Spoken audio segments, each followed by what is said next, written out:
Hi hello ನಮಸ್ತೆ. ನಾನು ನಿಮ್ಮ ಪ್ರೀತಿಯ ಮಧು. ಎಲ್ಲರಿಗೂ ನನ್ನ ನಮಸ್ಕಾರಗಳು. ವರ್ಜ್ರಾ ಕ್ರಿಯೇಷನ್ಸ್ ಚಾನಲ್ಗೆ ಸ್ವಾಗತ ಸುಸ್ವಾಗತ. ವಿಷಯ ಏನಪ್ಪ ಅಂತಂದರೆ ಪೊಲೀಸ್ ಎಲ್ಲರಿಗೂ ಗೊತ್ತೇ ಇದೆ ಅಲ್ವಾ. ಪೊಲೀಸ್ ಅಂತಂದರೆ ಅವರು ಡ್ಯೂಟಿಗೆ ಜಾಯಿನ್ ಆಗಬೇಕಾದ್ರೆ ನ್ಯಾಯ ನೀತಿ ಧರ್ಮ ಕಾಪಾಡ್ತೀವಿ, ಅನ್ಯಾಯಕ್ಕೆ ಹೋಗಲ್ಲ, ಕಾನೂನು ಕ್ರಮಬದ್ಧವಾಗಿ ನಡ್ಕೋತೀವಿ ಅಂತ ಪ್ರಮಾಣ ವಚನನ ಸ್ವೀಕಾರ ಮಾಡಿ ಕಾಕಿ ಬಟ್ಟೆ ಮೈ ಮೇಲೆ ಹಾಕ್ಕೋತಾರೆ. ನಿಜ ಅಲ್ವಾ? ಸೊ ಹಲವಾರು ಕಡೆ ದಗಾಕೋರರು,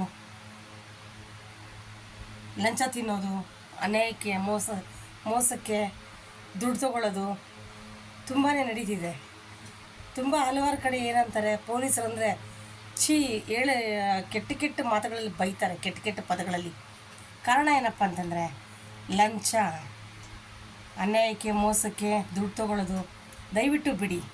ನಾನು ಈ ವಿಷಯ ಏನಕ್ಕೆ ಕೇಳ್ತಿದ್ದೀನಿ ಅಂದರೆ, ಮೊನ್ನೆ ಒಂದು ಫಿಲಮಲ್ಲಿ ಪೊಲೀಸ್ ಆ್ಯಕ್ಟಿಂಗಲ್ಲಿ ನಾನು ಬಟ್ಟೆ ಹಾಕ್ಕೊಂಡಾಗ ಅದ್ರ ಗತ್ತೇನು, ಅದ್ರ ಪವರ್ ಏನು, ನಿಜವಾಗ್ಲೂ ಕಷ್ಟ ಇದೆ ರೀ. ಪೊಲೀಸ್ ಕೆಲಸ ಅಷ್ಟು ಈಸಿ ಅಲ್ಲ.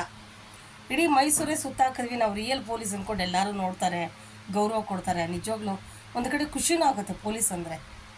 ನಿಜವಾಗ್ಲೂ ಪೊಲೀಸವ್ರಿಗೆ ಸೆಲ್ಯೂಟ್ ಹೊಡಿಬೇಕು. ಅವ್ರ ಕಷ್ಟ ನೋಡಿ, ತುಂಬ ಬಿಸಿಲು ಮಳೆ ಗಾಳಿ ಅಂದೆ ಬಿಸಿಲಲ್ಲಿ ಇದ್ಕೊಂಡು ಕೆಲಸ ಮಾಡ್ತಾರೆ.